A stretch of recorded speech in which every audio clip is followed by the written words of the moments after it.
শাহজালাল বিজ্ঞান ও প্রযুক্তি বিশ্ববিদ্যালয়ের এক ছাত্রীকে চেতনানাশক ঔষধ দিয়ে অচেতন করে সংঘবদ্ধ ধর্ষণের ঘটনায় নিষিদ্ধ ঘোষিত ছাত্রলীগের দুই কর্মীকে গ্রেফতার করেছে সিলেট কোতোয়ালি থানা পুলিশ। ধর্ষণের ভিডিও ধারণও করে অভিযুক্তরা।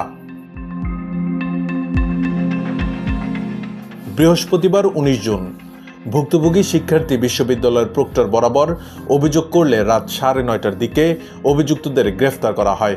গ্রেফতার নিষিদ্ধ ঘোষিত ছাত্রলীগের অভিযুক্ত দুই কর্মী শান্ততারা আদনান ও স্বাগত দাস পার্থ বিশ্ববিদ্যালয়ের সমাজবিজ্ঞান বিভাগের তৃতীয় বর্ষের শিক্ষার্থী এবং তারা ছাত্রলীগের সক্রিয় কর্মী। জানা যায়, বৃহস্পতিবার ভুক্তভোগী ছাত্রী বিশ্ববিদ্যালয়ের প্রক্টর বরাবর অভিযোগ করলে বিষয়টি জানাজানি হয়। পরে রাত ৯:৩০টার দিকে তাদের গ্রেফতার করে পুলিশি হেফাজতে নেওয়া হয় বলে জানিয়েছেন সিলেট কোতোয়ালি থানার ভারপ্রাপ্ত কর্মকর্তা মোহাম্মদ জিয়াউল হক। ওসি জানান, তাদের একজনকে ক্যাম্পাস থেকে এবং আরেকজনকে সুরমা আবাসিক এলাকা থেকে আটক করা হয়।